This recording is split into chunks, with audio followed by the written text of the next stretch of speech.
Bismillahirrahmanirrahim. Assalamualaikum warahmatullahi wabarakatuh. Kembali lagi belajar IPA bersama Miss Linda dalam sistem gerak manusia part 2. Tujuan pembelajaran hari ini masih sama dengan minggu lalu. Yang pertama, memahami sistem gerak pada manusia, menjelaskan struktur dan fungsi rangka, menjelaskan struktur dan fungsi otot, menjelaskan struktur dan fungsi sendi, dan yang terakhir, upaya menjaga kesehatan sistem gerak. Sistem gerak pada manusia, seperti yang disampaikan minggu lalu bahwa sistem gerak pada manusia dibagi menjadi dua, ada alat gerak pasif dan ada alat gerak aktif.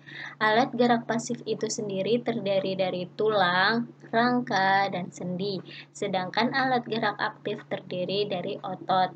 Minggu lalu kita sudah membahas tentang tulang dan kumpulan tulang atau disebut juga dengan rangka. Minggu ini kita akan membahas tentang sendi dan otot. Sendi adalah hubungan antar tulang atau disebut juga dengan artikulasi. Berdasarkan ada tidaknya gerakan, sendi dibagi menjadi tiga, ada sendi mati atau sinartrosis, ada sendi kaku atau amfiartrosis, dan ada sendi gerak atau diartrosis. Nah, sendi gerak itu sendiri dibagi menjadi 4, ada sendi putar, sendi engsel, sendi pelana, dan sendi peluru.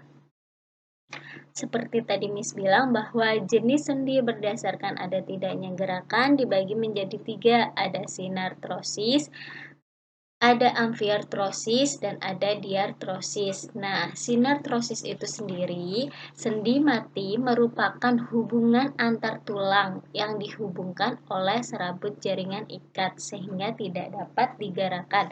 Contohnya di mana, Miss? Nah, biasanya sinartrosis ini contohnya pada tengkorak. Nah, selanjutnya amfiartrosis. Amfiartrosis ini sendi kaku merupakan hubungan antar tulang yang dihubungkan oleh kartilago atau tulang rawan sehingga memungkinkan gerakannya secara terbatas. Jadi, di amfiartrosis ini dia memiliki gerakan tapi sedikit atau terbatas. Contohnya di mana, Miss? Contohnya biasanya di tulang rusuk dan tulang dada. Jadi ketika kita bernafas dia akan mengembang dan mengempis hanya sedikit saja. Selanjutnya diartrosis. Diartrosis ini sendi gerak yang merupakan sendi yang tidak dihubungkan oleh jaringan ikat sehingga tulang dapat digerakkan secara bebas. Diartrosis ini dia sendi yang dapat digerakkan secara bebas. Nah, sendi gerak itu sendiri dibagi menjadi beberapa macam sendi. Salah satunya ada sendi putar, sendi peluru, sendi engsel, sendi pelana, dan ada sendi kondiloid dan sendi luncur. Tapi yang harus kalian pahami dan kalian hafalkan hanya ada 4. Apa aja, Miss? Yang pertama ada sendi putar. Nah, sendi putar itu sendiri sendi yang memungkinkan gerakannya memutar, misalnya pada tulang atlas dan tulang aksis, sehingga dia akan menengok ke kanan, dia dapat menengok ke kanan dan ke kiri. Gerakannya tetap memutarnya pada porosnya. Terus selanjutnya sendi peluru. Sendi peluru itu sendiri sendi yang memungkinkan kita bergerak ke segala arah. Jadi, di sendi peluru ini bisa bergerak ke arah depan, belakang, kanan, dan kiri. Contohnya di mana, Miss? Nah, sendi peluru ini contohnya biasanya ada di gelang bahu, antara gelang bahu dan tulang lengan, dan juga antara tulang paha dan gelang panggul. Nah, yang ketiga, sendi pelana. Sendi pelana ini merupakan sendi yang memungkinkan gerakan kedua arah. Contohnya di mana, Miss? Nah, biasanya sendi pelana ini bisa ditemukan di ruas ibu jari. Nah, sendi pelana ini bisa sering dibilang juga pelana karena dia bentuknya seperti pelana kuda. Nah, dan yang terakhir ada sendi engsel.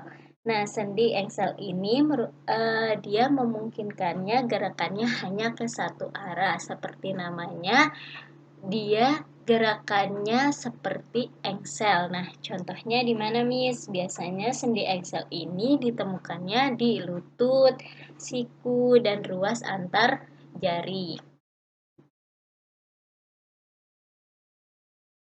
Selanjutnya, otot. Otot adalah alat gerak aktif karena otot dapat berkontraksi. Nah, ciri-ciri otot ada 3, ada kontraktibilitas, ekstensibilitas, dan elastisitas. Kontraktibilitas itu sendiri memendek dari ukuran semula. Terus ekstensibilitas, dia memanjang dari ukuran semula. Selanjutnya, setelah memendek dan memanjang, kemudian dia elastisitas atau kembali lagi ke ukuran semula. Fungsi otot bagi manusia ada 4. Yang pertama, sebagai gerak aktif. Yang kedua, sebagai penyusun organ-organ tubuh. Yang ketiga, menstabilkan sendi. Dan yang keempat, menghasilkan panas. Nah, poin kedua, sebagai penyusun organ-organ tubuh. Sering kita bilang, daging sebenarnya itu merupakan kumpulan dari otot. Nah, jenis-jenis otot itu sendiri dibedakan menjadi 3. Ada otot polos, ada otot lurik atau rangka, dan ada otot jantung. Nah, untuk otot polos itu sendiri, nih, dia berintis satu. Terus dia berbentuknya gelendong dengan kedua ujungnya meruncing. Nah, dia bekerjanya secara tidak sadar atau otonom. Contohnya di mana, Miss? Nah, contohnya bisa kalian tahu dari organ pencernaan atau ekskresi. Salah satunya misalkan di usus. Terus selanjutnya otot lurik atau rangka. Nah, di otot lurik ini dia ototnya menempel pada rangka manusia. Nah, biasanya otot lurik ini dia berbentuknya silindris nih, dia berbentuknya silindris. Kalau tadi di otot polosnya itu dia kedua ujungnya meruncing, terus dia ada inti selnya, terus dia berbentuknya gelendong. Sedangkan di otot lurik dia berbentuknya silindris, tapi dia tidak mempunyai inti sel, melainkan dia mempunyai garis gelap dan garis terang. Nah, otot lurik ini contohnya di mana, Miss? Ketika kita ingin berjalan, kita menggunakan otot lurik. Terus yang ketiga itu otot jantung. Nah, otot jantung itu sendiri dia berinti banyak di tengah. Jadi dia intinya di tengah kalau otot jantung. Terus dia berbentuknya serabut lurik. Dia serabut lurik tapi bercabang. Terus dia bekerjanya secara otonom atau sadar. Nah, biasanya ditemukan di mana, Miss, kalau otot jantung? Kalau otot jantung seperti namanya, dia bekerja hanya di jantung saja.